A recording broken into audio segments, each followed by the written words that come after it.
Assalamualaikum warahmatullahi wabarakatuh. Kembali lagi di channel Syafat Huda, ilmu pengetahuan untuk kita semua. Nah, kali ini kita akan membahas secara sederhana teori belajar Piaget atau Piaget ya.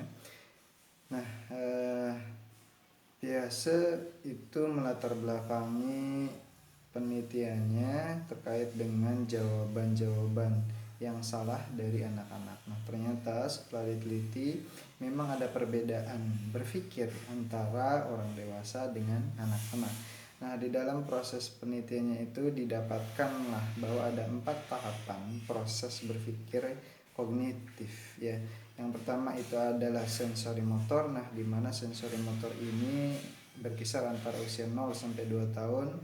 Jadi dalam masa balita bayi, nah bayi ini hanya merasakan saja ya sensor motor, jadi hanya bisa meraba ya, belum mengerti atau belum paham bentuk hidung, tangan gitu ya, mulut dan yang lainnya, jadi hanya bisa merasakan saja. Nah, yang kedua adalah taraf pre-operasional. Pre-operasional ini dari usia 2 sampai 7 tahun. Nah, 2 sampai 7 tahun ini dia sudah mengerti kata ya, nanti disusun menjadi sebuah kalimat. Tetapi masih ada kekurangan, salah satunya diantaranya adalah kekurangan konservasi substansi. Jadi dia belum mengerti. Jadi kalau misalkan kita berikan contoh bola gitu ya dari tanah liat, dan tanah liat itu salah satunya kita pipihkan ya, dipipihkan gitu. Nah, maka itu dia masih belum mengerti bahwa sebenarnya yang pipih dan yang bulat itu sama-sama dari tanah liat ya, seperti itu secara sederhananya. Nah, yang ketiga adalah tahapan dari konkret operasional. Nah, di konkret operasional ini dari usia 7 sampai 11 tahun atau 12 tahun. Nah, di mana di sini adalah usia peserta didik anak-anak SD ya, anak-anak SD. Maka sebenarnya ini menjadi rahasia proses pendidikan, keberhasilan pendidikan di usia SD.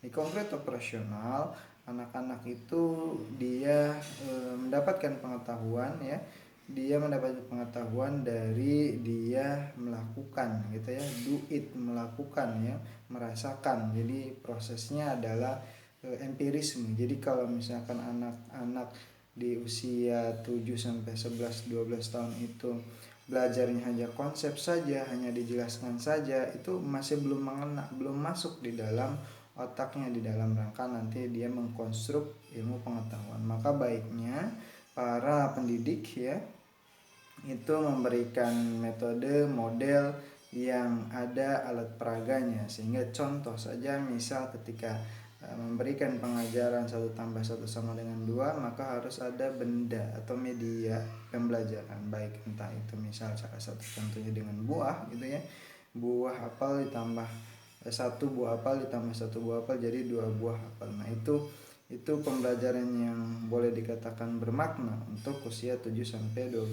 tahun, sehingga nanti dia akan paham dengan mudah gitu ya, karena memang di sini prosesnya adalah namanya apa, dia belajar dengan cepat dengan apa yang dia lihat ya, empirisme tadi ya, yang dirasa, diraba, dia lakukan gitu ya, seperti itu. Maka itu menjadi kunci sebenarnya ya.